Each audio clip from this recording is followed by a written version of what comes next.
Frederick at Maria sa binyag at mukil nakisa kayo sa buhay at pananagutan ng Panginoon.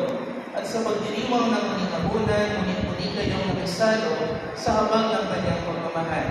Ngayon na may pusang loob na kayo'y tumutulog sa sambayan na ito at humihiling ng panalangin upang ang inyong panghabang buhay na mapupulot ay pagdibayin ng Panginoon. At kayo naman, mga kapatid na natin ipon ngayon, ay manalangin para kina Frederick at Maria at bukas palad silang tanggapin bilang magkaisang dibdib sa ating sambayanang Kristiyano.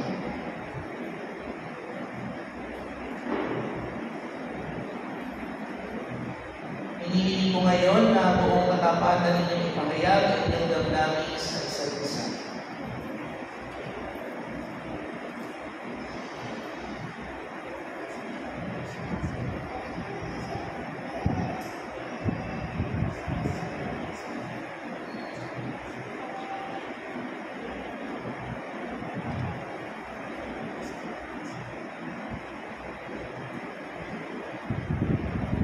Maria bukalbas sa iyong loob ang iyong pagbalito upang makaisang dibdib si Frederick na iyong pamamamahalin at paglilingkuran habang buhay. Ang pamamahalin. Ikaw naman, Frederick, bukalbas sa iyong loob ang iyong pagbalito upang makaisang dibdib si Maria na iyong pamamamahalin at paglilingkuran habang buhay. Opo, Father. Nakahanda ba kayong lumanap sa inyong pananagutan sa simbahan at sa bayan na umaasang inyong aarugain ang mga sukti na ipagkakaloob ng buong may kapal upang sinabi inyong palamihin bilang mabubuting mamamayang Kristiyano? Opo, Father.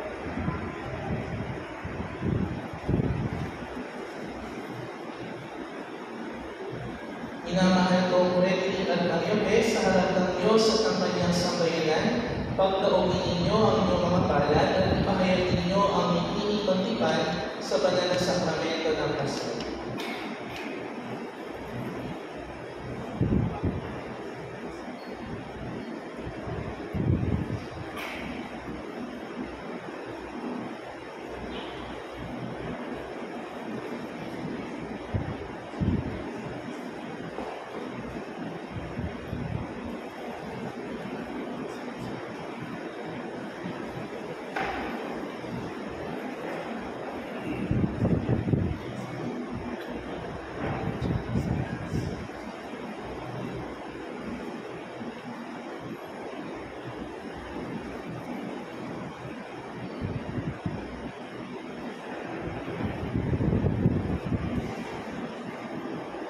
Maria sumasangayon ka ba na maging asawa sa Frederick na narito ngayon ay sunod sa batas at mga tungkulin ng ating banal na simbahan?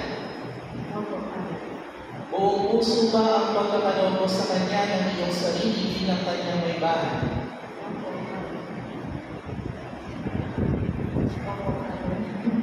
Nakalaan ka bang balikahin sa piling niya ang pananagutan ng buhay may asawa?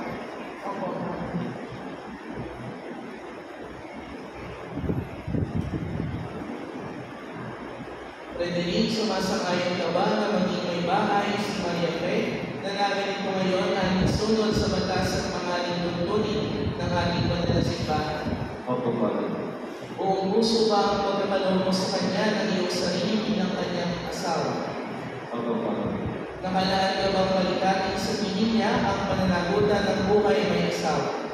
Opo, Father.